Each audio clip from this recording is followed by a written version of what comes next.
মানুষ সবসময় চেয়েছে এমন একটি বুদ্ধিমত্তা তৈরি করতে যা মানুষের মতো চিন্তা করতে পারে, সমস্যার সমাধান করতে পারে, এমনকি সিদ্ধান্তও নিতে পারে। আজ আমরা সেই বুদ্ধিমত্তার যুগে প্রবেশ করেছি এবং এটি হলো আর্টিফিশিয়াল ইন্টেলিজেন্স বা কৃত্রিম বুদ্ধিমত্তা। কিন্তু কিভাবে শুরু হলো এই যাত্রা? কবে জন্ম নিল এআই? এই বিষয়ে আলোচনা করব দ্য জায়ান্ট ইউনিভার্সের আজকের এই পর্বে। এই চ্যানেলে আপনি নতুন হলে অবশ্যই সাবস্ক্রাইব করবেন।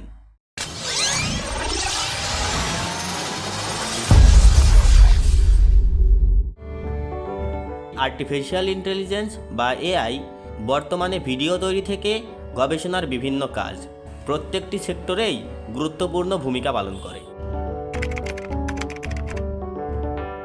অনেক বছর আগের কথা, যখন মানুষ কল্পনা করত কৃত্রিম মানুষের কথা, যা নিজের মতো কাজ করতে পারবে।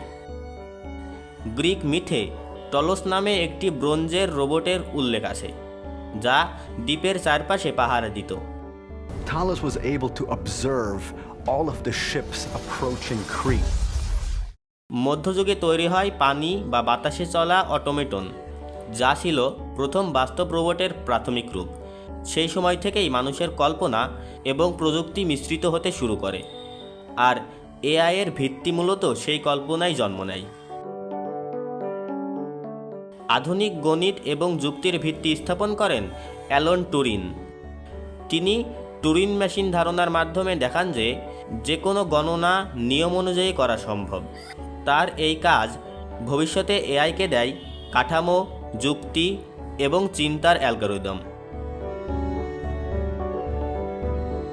1956 সালে মার্কিন যুক্তরাষ্ট্রের ডার্টমাউথ কলেজে একটি ঐতিহাসিক সম্মেলন হয়, যেখানে জন ম্যাককার্থি প্রথমবারের মতো ব্যবহার করেন শব্দটি আর্টিফিশিয়াল ইন্টেলিজেন্স। এটিই ছিল এআই এর আনুষ্ঠানিক জন্ম। তখন গবেষকরা বিশ্বাস করতেন মাত্র 20 বছরের মধ্যে মানুষের মতো বুদ্ধিমত্তা তৈরি হয়ে যাবে। এই সময়ে তৈরি হতে থাকে প্রথম নিউরাল নেটওয়ার্ক এবং লজিক বেসড প্রোগ্রাম।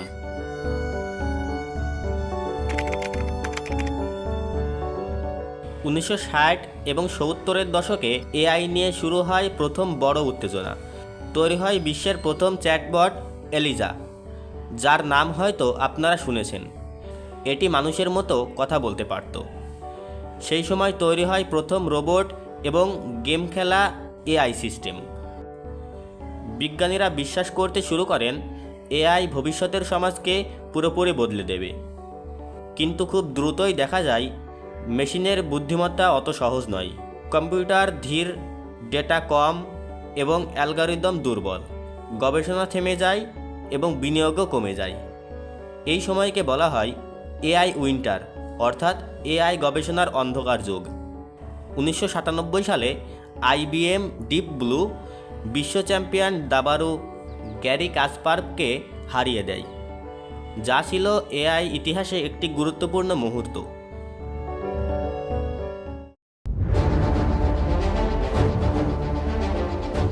এআই বিশ্বের সত্যিকারের ঝড় তোলে 2022 সালে। ওপেন এআই চ্যাটজিপিটি প্রকাশ হয়। এর মাধ্যমেই মেশিন এখন লিখতে পারে, শিখতে পারে, ছবি আঁকতে পারে, ভিডিও বানাতে পারে, এমনকি মানুষের মতো কথাও বলতে পারে। এটি শুধু সফটওয়্যার নয়, এটি একটি নতুন বুদ্ধিমত্তা যা আমাদের জীবনধারাকে পুরোপুরি বদলে দিচ্ছে। এআই এর ভিডিও তৈরির করার দক্ষতা এমন পর্যায়ে পৌঁছেছে যে একজন মানুষ যদি এআই সম্পর্কে কিছুই না জানে, তাহলে এআই এর মাধ্যমে তৈরি করা একটি মানুষের ক্রিয়েচার আর বাস্তব মানুষের ক্রিয়েচারকে ভিডিও দেখে আলাদা করতে পারবে না। যেমন আপনারা হয়তো অনেকে বুঝতে পেরেছেন, এই ভিডিওটি এআই দিয়ে বানানো হলেও প্রথম ভিডিওটি বাস্তব, কিন্তু আসলে দুইটাই এআই দিয়ে বানানো। মানবজাতির সামনে সবচেয়ে বড় প্রশ্ন হলো, এআই কি আমাদের বন্ধু হবে নাকি প্রতিদ্বন্দ্বী?